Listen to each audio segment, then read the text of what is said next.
Ciao, sono Rossana e oggi voglio raccontarvi una storia che purtroppo è più comune di quanto si pensi, ma che ci ricorda l'importanza della prudenza e della solidarietà.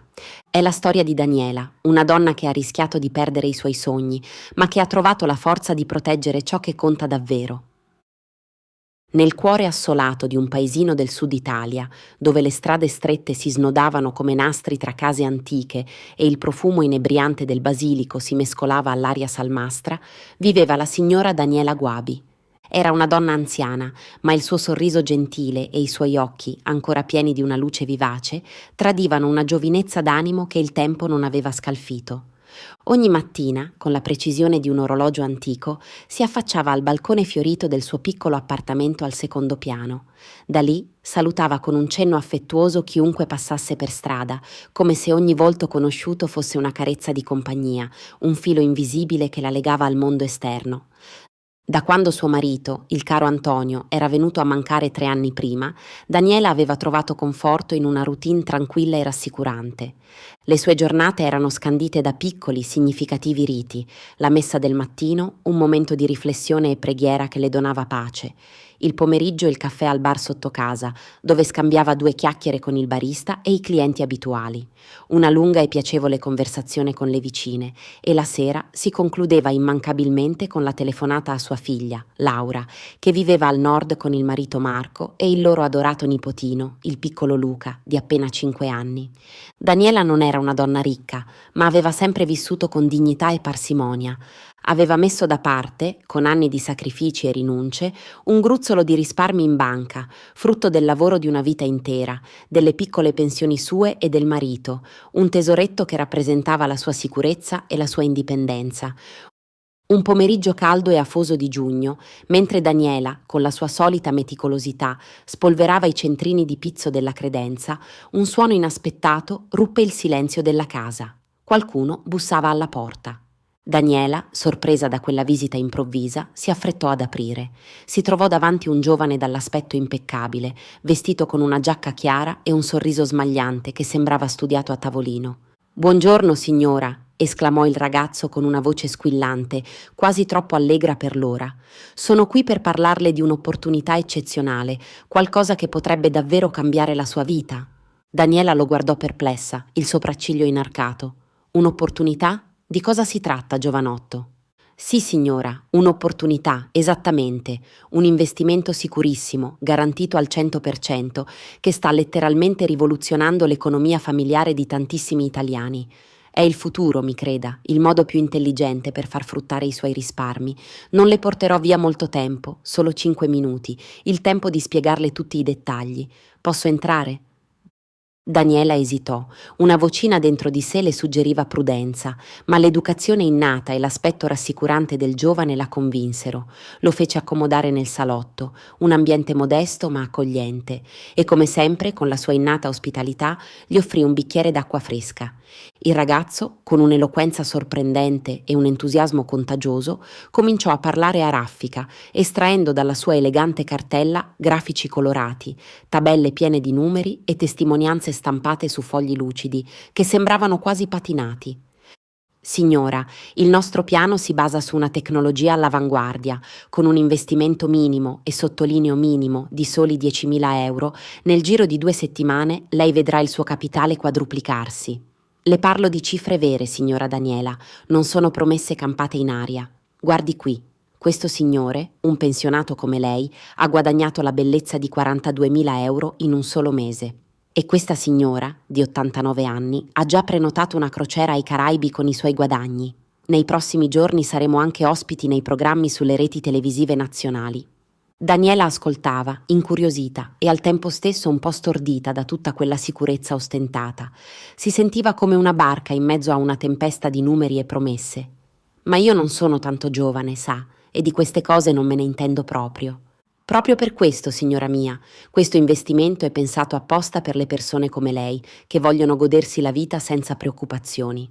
È senza rischi e tutto è controllato da esperti del settore. E poi, chi non vuole godersi un po' la vita, dopo tanti sacrifici? Lei ha lavorato una vita, è giusto che ora raccolga i frutti». Il ragazzo era affabile, sapeva quando sorridere per infondere fiducia, quando abbassare la voce per creare un'atmosfera di confidenza, quando far leva sulle emozioni più profonde. Daniela, nonostante la sua iniziale diffidenza, iniziava a pensare che forse, sì, avrebbe potuto fare quel piccolo investimento. In fondo, cosa sono 10.000 euro se possono diventare 40.000? Una cifra che avrebbe potuto risolvere tanti piccoli e grandi problemi. Ma quello che il giovane truffatore non poteva sapere e che avrebbe cambiato il corso degli eventi è che Daniela, proprio una settimana prima, aveva avuto una conversazione molto importante con sua figlia Laura.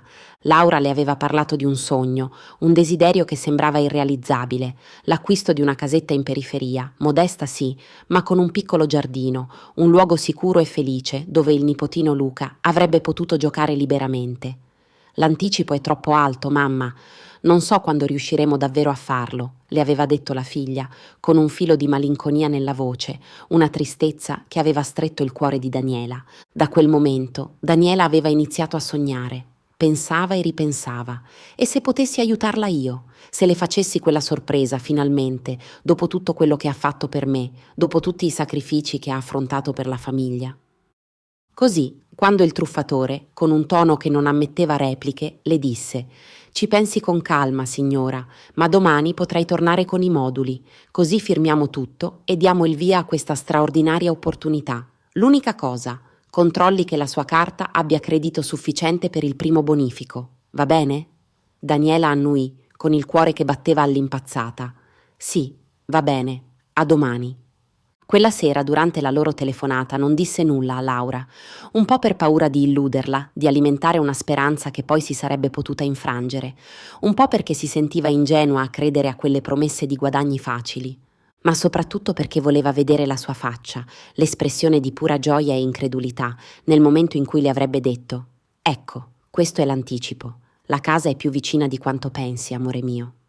Quel pensiero, quel desiderio di dare una gioia immensa alla figlia, era diventato il suo motore, la sua motivazione segreta. Il giorno seguente, Daniela si sedette in cucina, con le mani che tremavano leggermente, un misto di eccitazione e un vago senso di ansia che le attanagliava lo stomaco. Il cuore le batteva forte, un tamburo impazzito nel petto. Quando il campanello suonò, il ragazzo era lì, puntuale come un orologio svizzero, con lo stesso sorriso smagliante del giorno prima. Aprì la sua cartella con fare deciso, quasi teatrale. «Eccoci qua, signora». Emozionata, manca soltanto il suo nome, cognome, data di nascita e una bella firma, e poi sarà ricca. Daniela si mise gli occhiali, la vista un po' appannata dall'emozione. «Sì, però vorrei avere qualche informazione in più. Non sono sicura di aver capito tutto bene». «Guardi, signora, è tutto scritto qua, veramente grande, a caratteri cubitali. Basta solo la sua firma. Non si preoccupi di leggere tutto, è una formalità». Il suo tono era diventato leggermente più impaziente, quasi infastidito da quella richiesta di chiarezza. Fu in quell'istante cruciale che qualcuno bussò nuovamente alla porta, un bussare più deciso, più familiare. Era Salvatore, il figlio della vicina di casa, la signora Maria. Salvatore era un ragazzo sveglio, con un'intelligenza acuta e un grande senso pratico. Spesso aiutava la signora Daniela con le commissioni, con la posta, e si era affezionato a lei come a una nonna. «Signora Daniela, come sta? Stamattina la mamma non l'ha vista e sono venuto a vedere che stia bene», esclamò Salvatore.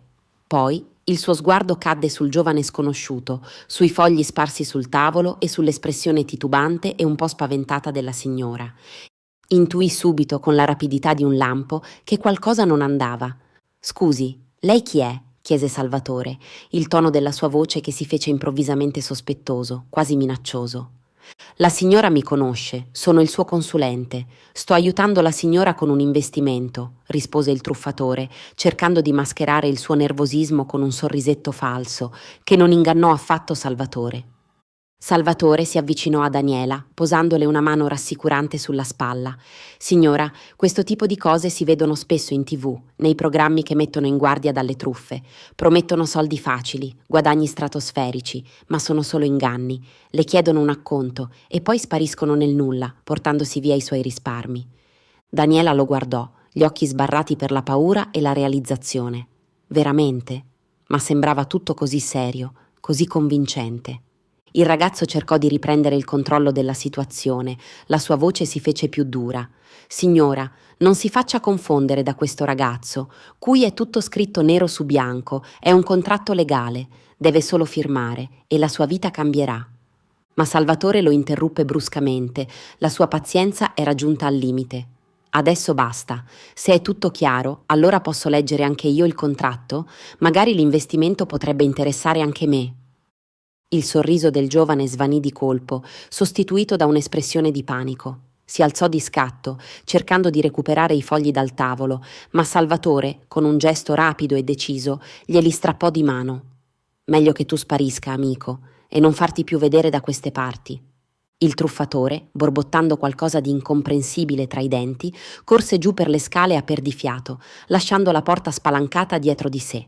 Daniela rimase seduta, tremante, con una mano stretta sul cuore, che ancora batteva all'impazzata. Grazie, Salvatore. Non so cosa sarebbe successo se tu non fossi arrivato in tempo. Mi hai salvato.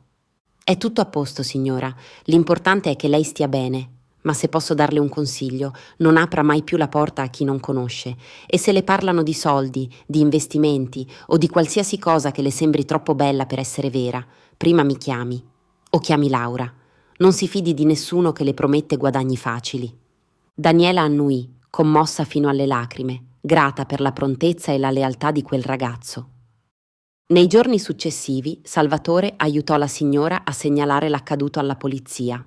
La denuncia di Daniela, arrivata appena in tempo, permise alle forze dell'ordine di scoprire che quel truffatore faceva parte di una rete ben organizzata, un gruppo di criminali che da mesi colpiva gli anziani nei paesi del sud Italia, approfittando della loro buona fede e della loro solitudine. Quella denuncia, un piccolo gesto di coraggio, fu fondamentale per fermarli prima che potessero colpire altre vittime innocenti. Passarono le settimane. Daniela tornò alle sue giornate tranquille, con un po' più di prudenza, ma con il cuore pieno di gratitudine per Salvatore e per la lezione imparata. La sua fiducia nel prossimo era stata scossa, ma non distrutta. Una sera, mentre parlava con sua figlia Laura al telefono, ascoltava in silenzio i racconti di nuovi problemi con il mutuo e il desiderio sempre più lontano di quella casa col giardino. Avrebbe potuto raccontarle tutto. L'inganno, la paura, il salvataggio di Salvatore. Ma non lo fece, perché in fondo quella sorpresa, anche se non era andata in porto come aveva sperato, l'aveva già fatta nel suo cuore. Il desiderio di aiutare Laura era stato così forte da spingerla a considerare anche l'impossibile. La vera sorpresa, pensò Daniela, guardando il tramonto infuocato che dipingeva il cielo di rosso e arancio, era aver capito quanto amore può spingere una madre a fidarsi perfino dell'impossibile, a sognare per i propri figli, ma anche quanto coraggio ci vuole a tornare indietro, a proteggere ciò che conta davvero, a riconoscere il pericolo e a difendere i propri valori.